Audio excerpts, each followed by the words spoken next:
Here's what's happening now. This isn't how March is supposed to work. Temperatures in the 20s, but at least we got some sun. We'll see how the rest of the week finishes out. Karen?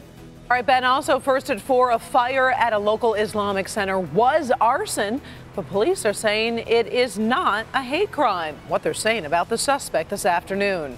Up first, President Donald Trump comes to Metro Detroit with plenty of promises for Michigan's auto workers. Live from downtown Detroit, Local 4 News First at 4 starts now. Good afternoon, I'm Karen Drew. President Donald Trump makes his first visit to Michigan since taking office, and he came bearing gifts for the state's auto industry. Our Devin Skillion has been sorting through the president's address in Ypsilanti. So, Devin, what were some of the highlights of the speech today? Well, Karen, I think you'd say that the president hit on themes that have become familiar to us through not only his campaign, but his early presidency, appealing to Michigan auto workers and, in fact, basically all blue-collar workers throughout the Midwest. His address at the American Mobility Center at Willow Run was filled with phrases like Buy American and Hire American, but the president was also eager to prove that he's already getting things done. The Trans-Pacific Partnership, another disaster, threatens states like Michigan, Wisconsin, Ohio, Pennsylvania, and so many others, with the loss of countless more jobs. That is why I'm proud to say I followed through on my promise. And by the way, many other promises. You've seen what's happened. Many. And immediately withdrew the United States from the TPP. Referring to that as a disaster, also referred to NAFTA as a disaster. Before the address, President Trump met with auto CEOs, auto suppliers, political officials there, telling them the assault on the American automobile industry is over. The president also said he will order a review of fuel economy standards, we've come to know as CAFE, and he's making big promises to reduce regulations.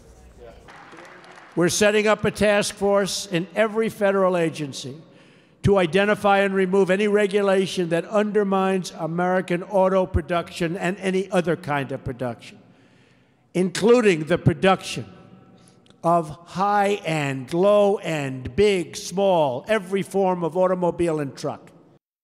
Now, he also threw out quite a teaser to us today, saying that there will be, as he referred to it, a big announcement regarding the auto industry, but it's coming next week. Told the crowd they have to wait to find out what he's talking about. Karen, the president already now heading to Tennessee for another rally coming up this evening. Back to you. All right, thank you very much, Devin. A very busy afternoon, and our coverage of the president's visit continues on Local 4, as well as Click on Detroit. At 5, Rod Maloney is live with more of the president's speech and reaction from auto workers. Then at 6, reaction to the president's speech from Fiat Chrysler's Sergio Marchionne. And then you can review the president's entire speech at clickondetroit.com. You'll find it right on the homepage. Moving back to Washington, both houses of Congress are increasing the pressure on the Justice Department and FBI to come clean about investigations of President Trump, Russia, and wiretapping. The Senate Judiciary Committee expects to hear from FBI Director James Comey today. Members say they need to know exactly what the FBI is investigating before starting their own investigation. They also want to know if there's any evidence to back the president's claims former President Obama had Trump Tower under surveillance during the election. I've seen no evidence of collusion between the Trump campaign and Russia. I've seen no evidence of a wiretap being requested by the Department of Justice, a warrant. But the longer it takes to answer my letter, the more concerned and suspicious I'm beginning to be. We're going to have what you call a come to Jesus meeting, making sure that everything that we are supposed to receive is coming towards us. While Congress waits for answers, the Trump administration is also facing legal challenges to its new revised travel ban. The states of Hawaii, Maryland, Washington all have hearings scheduled today. The new ban, which limits travel from 6 mainly Muslim countries, is scheduled to go into effect at midnight. A 16-year-old Pittsfield Township teen is accused of intentionally setting 2 fires, including one at the Islamic Center of Ypsilanti. The teen is expected to be charged with arson after the FBI determined this was not a hate crime. The fire at the Islamic Center was set on Saturday, while the other fire was set on February 27th. Police say, based on the evidence so far, there's no reason to believe the fires were crimes based on any religious bias. Prosecutors are now reviewing the evidence. Oh, it was 1 week ago today. Those devastating winds were just ripping through Metro Detroit, cutting power to 800,000 DTE customers.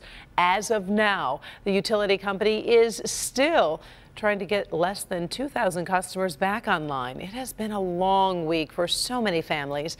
DTE says field crews are fully mobilized to get the rest of those people turned back on. Of course, we are following this story very closely, and we'll keep you posted. Meantime, in the first forecast, bitter cold is the problem for folks, especially for anyone without power and for those people who are working to restore power, Ben. Yeah, you got that right, Karen. The winds at least are the least of our problem right now, but temperatures still have yet to make it to freezing. We've got those wind chills, which are in the teens out there. Looks gorgeous until you start looking at the temperatures, but we will make some progress tomorrow. In fact, the next couple days, it looks like we'll actually get warmer. Tonight, falling to around 20 by midnight, and that means another night in the teens. At least the winds are going to be lighter, and we should be mostly clear throughout the nighttime hours. Tonight, we'll see how warm those temperatures get as we approach St. Patrick's Day and also the start of spring. That's all coming up in the 7-day forecast. Karen? Late this afternoon, the Federal Reserve raised a key interest rate for the second time in 3 months. The Fed is raising a short-term rate by 1/4 point thanks to a stronger job market and rising prices. The move will translate to higher interest rates for all of us on credit cards, car loans, and mortgages. First at 4, we're on top of stories making headlines all across America. Let's start on the East Coast, where millions of people are cleaning up after that big nor'easter. This video is from southern New York State, one of the hardest hit areas where about 30 inches of snow fell. Big cities like New York, Boston, and Philadelphia escaped the worst of the storm, but it will take a while to get things back to normal. More than 1,000 flights were canceled again today. Remember to check with your carrier if you are heading to the East Coast.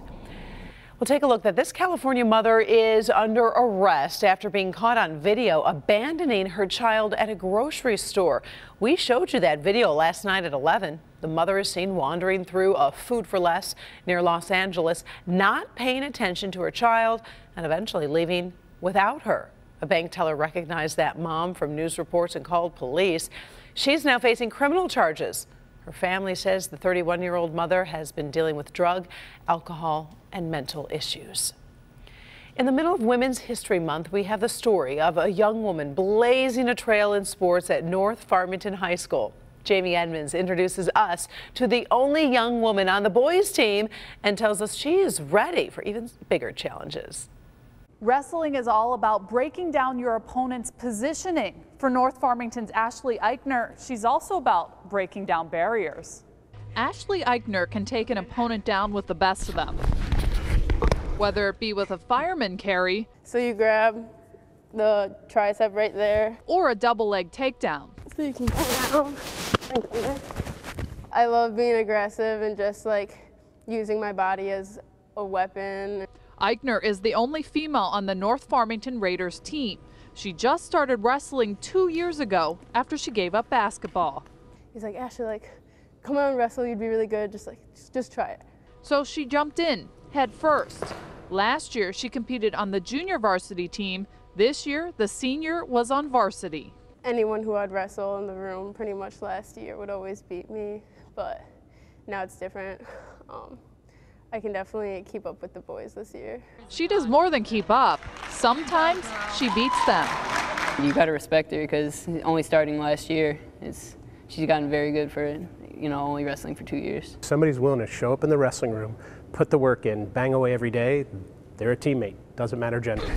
Wrestling is a growing sport for women, but even still, there aren't many programs for girls on the high school level, so they end up wrestling the boys. Coming in with a strength disadvantage, every match isn't easy, but her coach tells us it's only added to Ashley's mental toughness and speaks to her character.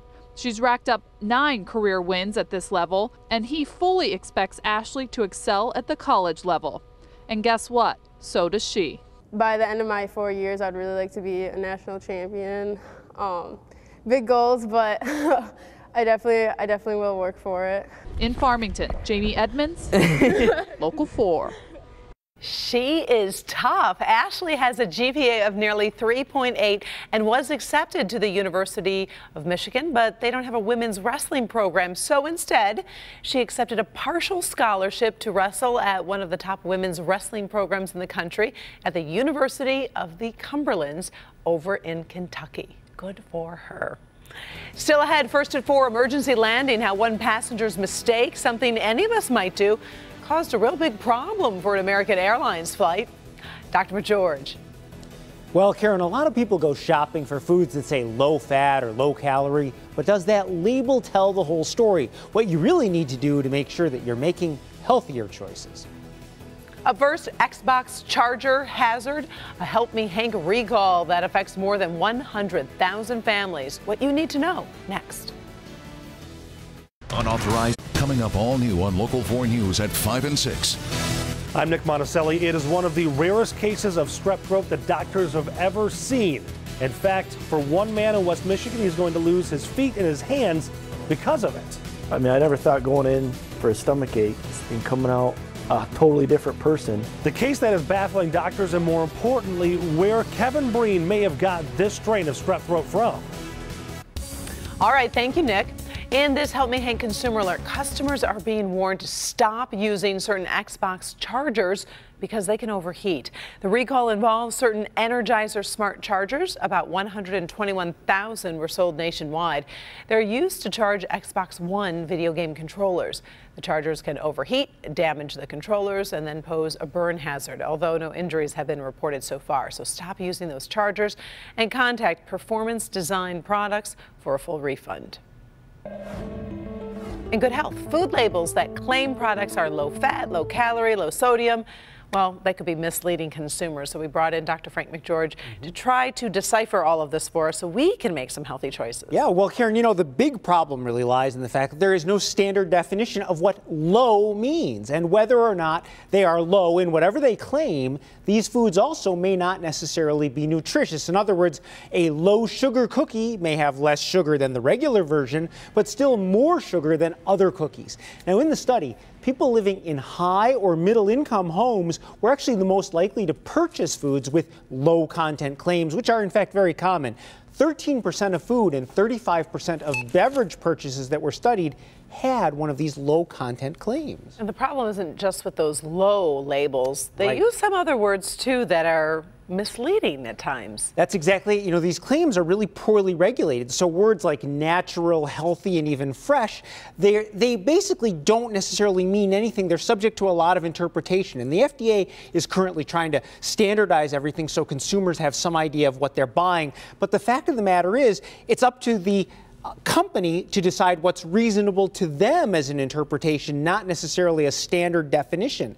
So until there is a standardized definition for these kinds of words, if you're buying something based on a claim on the label, the smartest thing to do is know what you're looking for, turn the product over, read the nutrition information, read the ingredient list carefully to make sure that the claim is truly fulfilled based on the real ingredients, Don't just real believe natural, calories. healthy, fresh. Exactly. All right. Don't believe it. All right, thanks. Don't believe the hype. All right, thanks, Doc. Washington, D.C.'s famous cherry blossoms are in some serious trouble because of the big nor'easter. Every year, hundreds travel from around the country to see D.C.'s cherry blossoms in full bloom. Unfortunately, this year the blossoms are covered in snow and ice and are in danger of dying. Park officials say you can still see some of the flowers for now, but if it gets below 24 degrees, the petals will fall off and the flowers are going to die. Which is really sad because that is so gorgeous. Yeah, and I know a lot of folks were worried about our fruit trees here in Michigan when we saw those warm temperatures in February, and now look at where we are. I know, because some were budding a little bit. Yeah, and thank goodness that we're going to see these temperatures rise. We've probably seen the coldest that we're going to see, at least in the 10-day forecast. Beyond that, all bets are off. But 30 degrees is where we sit at Metro right now. Just about everybody's in the 20s. The winds are lighter than what we were dealing with last night, but still enough to give us a wind chill, make it feel like the teens out there. 12 in Pontiac, 16 in Lapeer and Mount Clemens, Port Huron. Actually, one of our warmer spots at 17. Those snow bands that were very close to the lake shore have pulled out. And now that the winds are starting to shift a little bit more out of the northwest, that snow that was right up against Lake Michigan is starting to pull into the central part of the state, but the further that it gets inland, the more this is going to fall apart. So this is not going to be an issue for us, as we're expecting to see mainly clear skies. Just could be seeing a couple clouds come off of that as we get into the overnight hours. Otherwise, high pressure is going to be in control tonight and into tomorrow as well. So that means a lot more sunshine as we get into Thursday. Some even warmer temperatures as well. St. Patty's Day on Friday, here comes a warm front, but not quick enough. Some of this moisture that rolls in here in the morning could be a few snowflakes, so there may be enough to give us a very quick dusting before the warmer temperatures and the afternoon rain take over, and then that will erase that as we go into the upcoming weekend. Low temperatures tonight, 16 degrees, but with lighter winds, we'll at least keep those wind chills in positive territory. So there's a good thing going. Tomorrow afternoon, though, as we look at high temperatures, better than what we did today. In fact, above freezing across the area. We'll look at 38 generally here in our metro zone. And remember, this is coming with a lot of sunshine, so we're already starting to put everything together. Upper 30s, not quite to 40 degrees here in our south zone, but awfully close. West zone numbers tomorrow, anywhere between 36 in Flint and 38 in Ann Arbor and Canton. Also in Manchester, you'll see 38. And our north zone, north of M59, mid-30s here. So everybody gets above freezing tomorrow with lighter winds and with sunshine as well. Of course, things do start to look a little bit not so much nice on Friday as those high temperatures stop short of 40 degrees. We will be warmer going into the weekend. And finally, our warmest temperature of the forecast is going to be when spring starts. And that's going to be on Monday morning. 6:29 is when the seasons change. 46 right at average for this time of year. And then we start cooling back down. We'll be in the 30s by Wednesday of next week. Karen? All right. Thank you very much, Ben. Still ahead, first at 4, a little girl's wish to do the weather on television goes viral. We will show you what happened next and why she's hoping to inspire others. Up first, one passenger's mistake led to an emergency landing for this flight. One thing you really don't want to do on your next trip. During Walther. This could be one of the most unusual emergency landings we've ever heard about. A Miami flight bound for Chicago was forced to land in Jacksonville after a passenger spilled a soda. The airline says the pop spilled onto some electrical wires in the main cabin. So as a precaution, the flight crew decided to land. Fortunately, the plane landed safely and another plane arrived from Miami shortly after to take the passengers to Chicago. That's not how that's supposed to work. Can you imagine how irritated you would be? Yeah, there's not supposed to be exposed wires in a cabin. See, there you go. You need to join the defenders there, Ben. That's right. In today's top trending stories, the search for so-called liquid gold is causing a crime wave over in New Zealand. Honey is one of New Zealand's most lucrative exports. Demand is so high that people are stealing beehives, and they've created a lucrative black market. Now the entire industry is in trouble because hundreds of beehives have vanished. The thefts are being referred to as a gold rush and has caused the cost of honey to skyrocket throughout the country. That's not like scrapping. You have to have to be ready. I mean, you're putting on your gear, you're running. Wow, that takes They're pretty tough if they want those beehives. Yeah. The internet also buzzing, get that, about a new Cheerios campaign to save the honeybee population. General Mills is pledging to send free wildflower seeds to anybody who signs up on their website to save the bees. The company is working with a seed company as part of its hashtag Bring Back the Bees campaign. Of course, honeybees are responsible for pollinating many of the foods we eat. You can find a link to some free wildflower seeds on the lifestyle page of clickondetroit.com. Also going viral this afternoon is a really sweet story. It's about this little girl's dream, and it came true. She always wanted to do the weather on television. Melanie Sigard is from France and posted a video of herself doing a mock forecast, and millions of people watched, including managers at a French television network. So now she's been invited to be a guest weather person on 2 channels. Sigard has Down syndrome and says she wanted to prove she could do anything she set her mind to. She hopes to inspire other people with Down syndrome to follow their dreams. Still ahead, talk about a thrill ride. We will show you Fast and Furious winter sport with a very unusual name. Check this out. It's coming up next. Finally, first at 4, if you are running out of fun things to do in the snow, how about ski-joring? If you haven't heard of it, ski-joring is sort of like water skiing, but instead of a boat, it involves a horse and rider pulling somebody on snow skis. Now, we're told this is pretty tough to do, and the horses evidently reach speeds of 25 miles an hour. I just can't believe it. The skier also goes through an obstacle course, like there's not enough here. Hitting jumps. By the way, the word skijorian is derived from a Norwegian word that means ski driving. All I think of is all the things that can go wrong. I can't even like ski or skate. I couldn't do that. Wow. It looks fun though. Thanks for joining us for First at 4. Inside Edition is next.